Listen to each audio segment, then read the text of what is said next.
All right, take two because my battery died. Okay, so welcome to DevLife. My name's Taylor, and today I want to talk about resumes. What's truly important, what I look for. So recently I actually got a promotion, and so we're looking to expand the dev team a lot, not only to replace the role that I was in, but also to add some more people to the team. So we're looking at a lot of different positions. All of them are mid-level or senior level. None of them are junior developers or anything like that. So this is more video for what you're looking at when you're in the higher end of things and what people kind of care about as you get into a more upper echelon of technology and programming. Not just programming, but we're also talking about QA individuals and other stuff like that. Not just heads down programmers, but a lot of different positions and what I'm looking for. So when I first started the whole process, it was kind of daunting at first, but after a while you get really good at looking at resumes for what you want. And again, this whole video is about what I want personally, so obviously this doesn't apply to every job out there, but this definitely applies to me and what I'm looking for, and so take it with a grain of salt. But anyways, so you look at a lot of resumes and you see a ton of different stuff. You see stuff like education, you see stuff like job history, you see almost always a list of technical proficiencies, what people are good at, what they think they're good at, that kind of thing. So there is a huge difference in what I care about versus what I don't. So first off is a bachelor degree. For me personally, if you have a computer science bachelor degree or you have some sort of technical programming related degree, that's great, and I give a thumbs up for that, but it is absolutely not a deal breaker to not have it. And if you have a degree in music or psychology or anything else, you can keep it on your resume, but I don't really care. It's not going to help you at all in my eyes that you have the dedication to get a music degree or a philosophy degree or a literary studies degree. Like I don't care at all. Like I am someone who's truly looking functionally, like, can this person do a job, and can they do this job well, and can they do the job that we want them to eventually work into in 2, 3, 5 years. So that's what I'm looking for, right? That's the first thing is if you have a computer science or a technical degree, I care a little bit, but I really don't care at all if you have another degree outside of my realm. So that's number one. The second thing I look at is job history. I do not care about job titles in the slightest. So I know it's kind of like a mental thing where you always want to put if you were the lead dev for even just a little bit, you want to put lead dev or senior dev or manager or something like that, right? I very rarely look at that, and I very rarely care. If you are up there, right, and you're something that's actually very impressive, like senior developer at something like Facebook or CTO of some company, right? Like, sure, I'm gonna actually look at that and have a little more weight. But in general, if you are anything but that top echelon, I don't really care if you were a junior developer or a mid-level developer or a senior, you know what I mean? It doesn't really matter to me.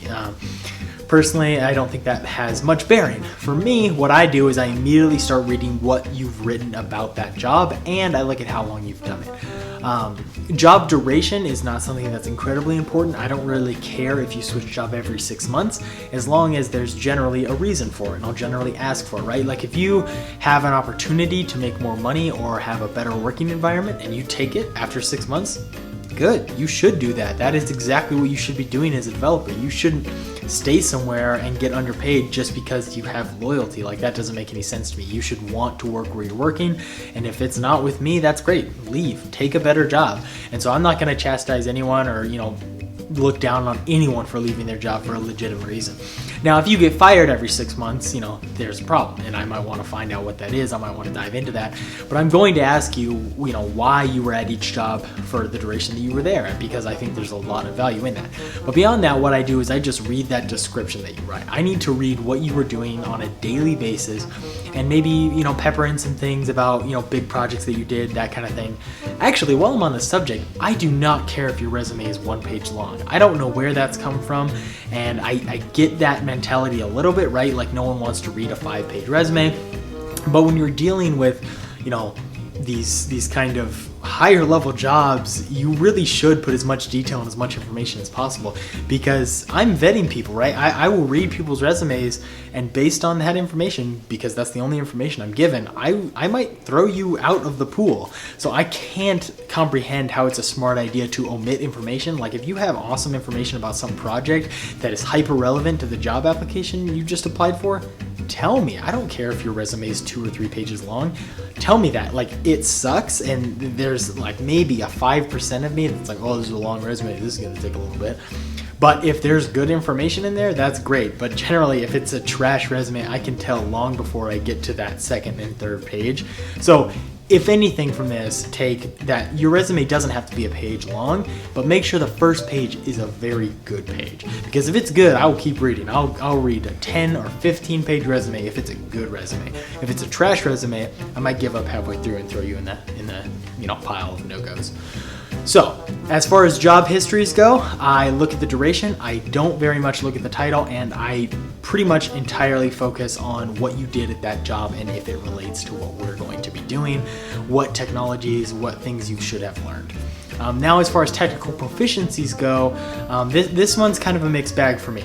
A lot of people will do this a bunch of different ways. Some people will just list all of the technologies that they've ever done. Some people will rank them in order of where they think how skilled they are. Some people will also list them in no particular order, but then associate a level that they think they are, like 1 to 5 stars. 1 to 5, check marks or something like that, or they'll say, I'm incredibly proficient, I'm okay. And this is actually a huge thing for me. And one thing that I think that people omit a lot of is frameworks and technologies and that kind of thing.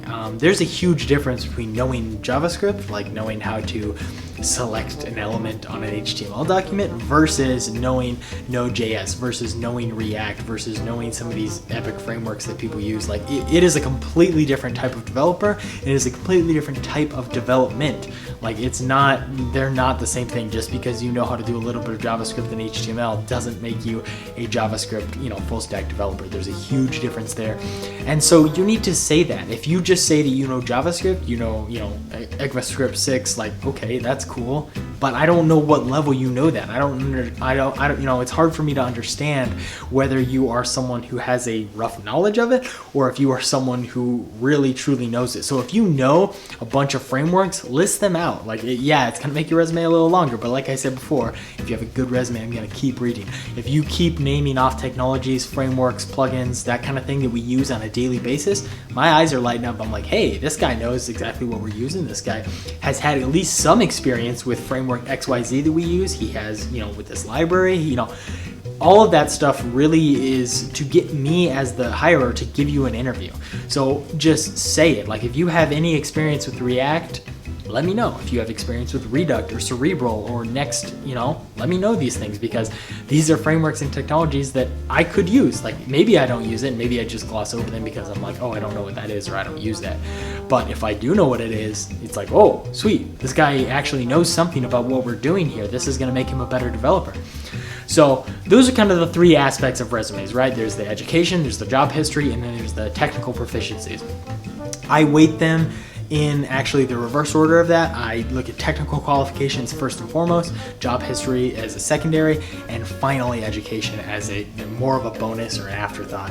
And I hate to tell you, if you're someone coming straight out of college and you're trying to get a mid-level job, but you're probably not going to get it. You probably have to be a junior developer, or you have to do a lot of work while you're in school to master technical proficiencies and other technical aspects of programming, so that I can actually really take your resume seriously, because I really don't care if you went to school for computer science and you got a 3.85 versus a 3.75, that kind of thing. That total side note, don't put your GPA on there. I don't care. If you have the degree, you have the degree. If you don't, you don't. But that's just my opinion. That's what I think is important on a resume. That is how I think that you should structure it as you're going into technical, if you're looking for a technical job, if you're looking for a development job that is mid-level or senior level, these are the types of things that you need to start thinking about.